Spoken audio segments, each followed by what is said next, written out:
You're watching the Jennylyn Show, and I'm Jennylyn, your host.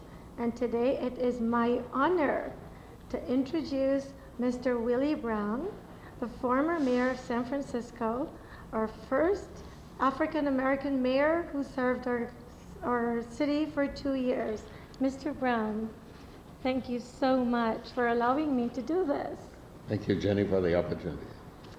You're someone that I've admired over the years, your tenacity. I notice we have one thing in common. There's only one I have in common with you. That is no does not mean no. No just means try harder. So my first question is, I wanted to ask you about Willie Brown as a little boy. Do you want to share with us what that was like? Well, it's been so many years that Willie Brown was a little boy. I suspect that what I'm going to tell you is what I envision I must have been, not having thought about it for any given period of time. I was a little kid born in a family of 5 children, Okay. 1 boy and 3 girls, to a parent, to a single woman who had a husband who had gone away and not returned, raised primarily by our grandmother in a very small town, in a little place called Mineola in Texas. Wow. Some, 4,500 people, some of the similar figure, in which black people and white people were totally and completely separated by the railroad tracks. The white people lived on the north side of the railroad tracks, and the black people lived on the south side. And it was a community made up of about 250 school kids, and on the black side, and the rest were adults. And we all knew each other. We all hung out with each other. We all played with each other. We raised most of what we ate, and seldom, if ever, did we have a choice. On the food side, almost no beef, mostly pork, fish, and chicken, and that's it.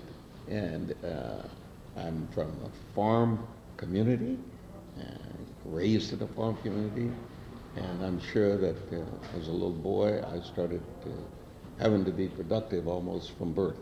Wow. Because every kid had a function, every kid had a responsibility, period. And every kid was raised by the whole of Mineola, not just that kid's immediate family. Amazing.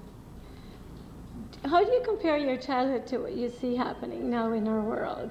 Well, I think that the youngsters are tremendously disadvantaged now because in the world of Mineola, the raising process afforded youngsters the opportunity to know that they were cared for, that they were really loved, Right. and that people wanted them to be somebody. You were always pounded into being something different. You were pounded into doing the best you can, and people were never told that they could not. Well, you had some students actually repeated classes because they didn't pass on the first time around. Nobody was given a pass because of age, because of social status or what have you. Everybody had to learn, and there was a believability that everybody could learn.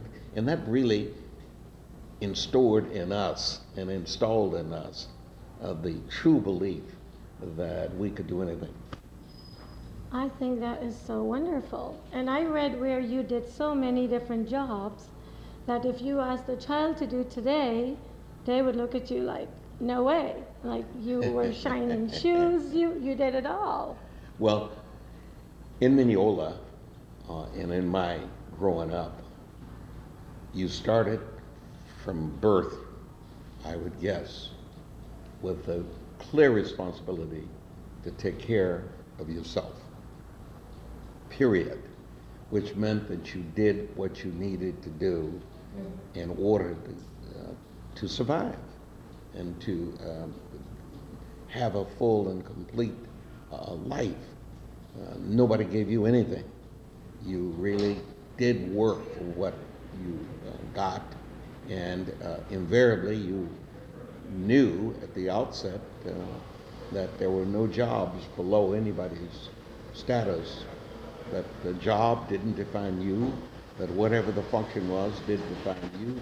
You defined you, and your failure to look out and do what you needed to do to survive was your failure, not the title or any of those kinds of things. So when you say, I did all kinds of jobs, yes, I did all kinds of jobs. The opportunity was there to earn money, to buy a bicycle, and I wanted a bicycle, and I had no other way to get a bicycle. I worked till I got the bicycle. I saved until I got the bicycle. If there was a pair of shoes that I wanted, and you got them from Sears or Buck, you saved the money to order them. If they came from the sales right, the store in Mineola, you put them on layaway. And sometimes you didn't pay for them until your foot had grown. But you still wore them. You still wore them, right, no matter what. And so there was always a clear understanding and belief, without anybody lecturing you or doing any of those kinds of things, that if you wanted something, you had to work for it. So what do you see in comparison to how you were raised as a child with social media and everything that's happening in the world now? What would you say to young boys and girls that are watching this interview? Well, I'd say to young boys and girls, you can do so much better than I ever did, period. No matter what you read about me, I do not even compare to the potential that young people and children have today. Just the access to knowledge. There was no way that I knew I had any exposure to anything, really. There were no available research papers, no available research books, no guidelines, no Google. none of the things that are all readily available, and certainly no access to information worldwide. As a matter of fact, my view of the world was framed primarily by what I learned in school and nothing else. Kids today can learn everything, whether they're in school or not. They can take the computer, they can access the system, they can have every question answered, they can challenge themselves on an ongoing basis, on a comparative basis, with kids on the other side of the planet. In my world of growing up, I knew none of that. Had I known any of that, I'd probably be the Pope. Well, I think you did an amazing job. You've made such a great contribution, and I've just learned you still are. You were a two-term mayor in San Francisco, and the first time you tried, you weren't successful. But you didn't do what people do when they are not successful. You didn't throw the towel in. You were tenacious, you kept going, came back around twice. Now you are no longer sitting in that seat, from the outside looking in. Is there anything you didn't do that you wish you would have done when you were making the decision? I must tell you, you always look back and you know that every step you took, you could have improved. There's no question. Hindsight is absolutely the best place to look. That's right. Except that hindsight gets you nothing. You're better off let hindsight be damned, and you keep accepting the challenge of tomorrow and the tomorrows after tomorrows. You're so wise. No, I'm not sure I that wish I'm your wise. wisdom was I'm a contagious. I'm a survivalist, and I know that if I don't project and work for things to come, the accumulation of things from the past means almost nothing. It's a good place to think about and to reflect upon and to write about, but it is far more exciting to think about participating in tomorrow. Good lesson for me. Thank you for that. So the western part of the Bay Bridge has been named after you.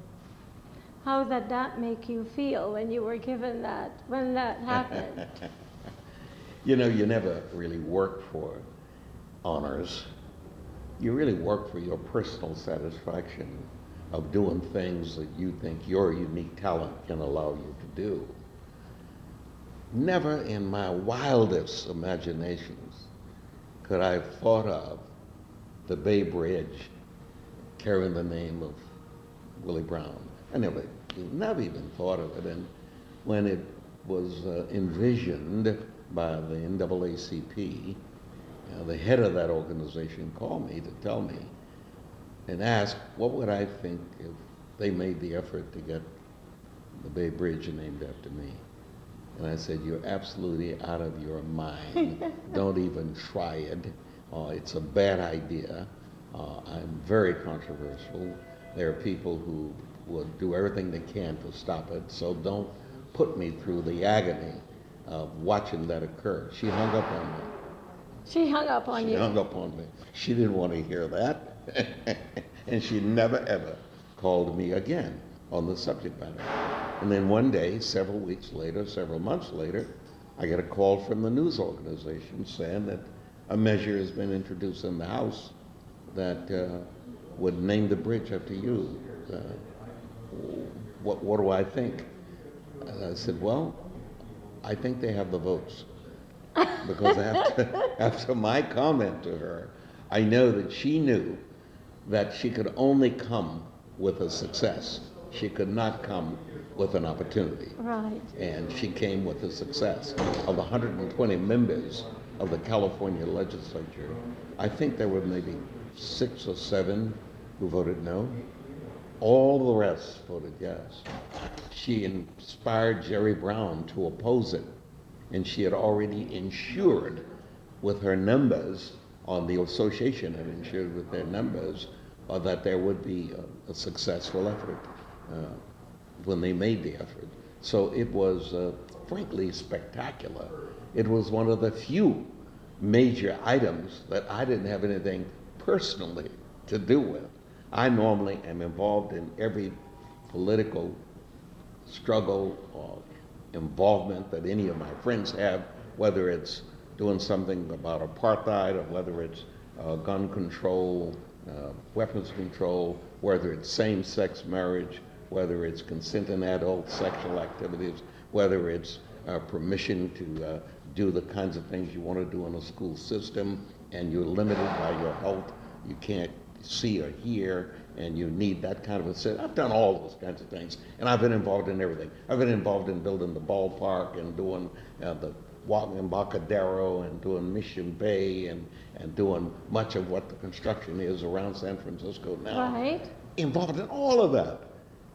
This is the one incredibly, incredible standard for young African Americans in particular to admire, that I had nothing to do with.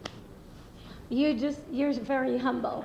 I've noticed that, and it's a redeeming quality, but you have done so much. And you're obviously someone who enjoys doing it for others, so you don't even take the credit for half of what you have done.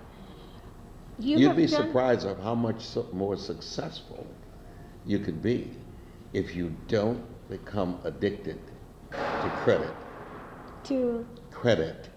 You don't want the credit. Don't make that, and don't let anybody know that that's why you're doing it. You're really doing it to achieve the goal, and who gets the credit is, I think, a set of circumstances surrounding the reaction of people, rather than somebody placing your name on it or you placing your name on it. The worst thing for a politician is to constantly place his or her name on something. That's not good. I think it's just people showing you how they appreciate what you have done. Well, but that's somebody else put in my name. Right. That's different. Right. Me put in my name is a no-no. But you didn't put your name. We put your name. That's the difference. I notice you've done many things in your life, and I really admire you for so many reasons. I mean, you've done movies, you've been in politics, you've been a lawyer. What is your passion, and why? Well, I love life.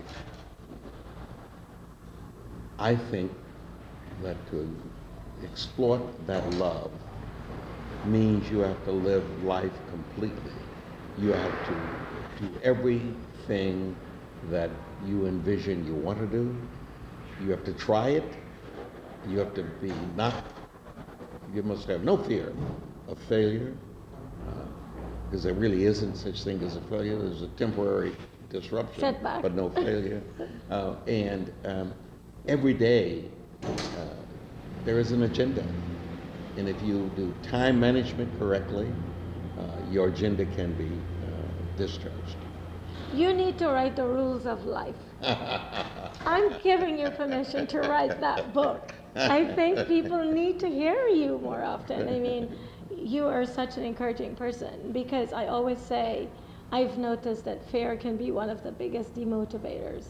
People don't try because they're fearful of failure. Like, if I didn't write to you, we won't be doing this. That is true. If you didn't check in, we would not have found an opportunity for me to be interviewed by you. And I appreciate it. Thank you. I appreciate it. I'm very grateful for the privilege. I know that we have time constraints, and I don't want to abuse the privilege, because I'm hoping that I can reach out again. I'm around. Oh, great. Thank you. So before I go, what do you want to leave with the young people of the world? There are no limits on what one can achieve if one really puts their mind to doing it. And failure is not an option. Thank you so very much. Thank you. And I hope if you're someone who's watching the show, will listen to this brilliant man and all that he shared with you, and know that everyone has a choice. In this world that we live in, especially the country that we live in, you have a choice to choose the best life. So do that and listen to the experts. I will get you the rule book when it's written. Thank you so much for watching the Jennylyn Show. See you next time.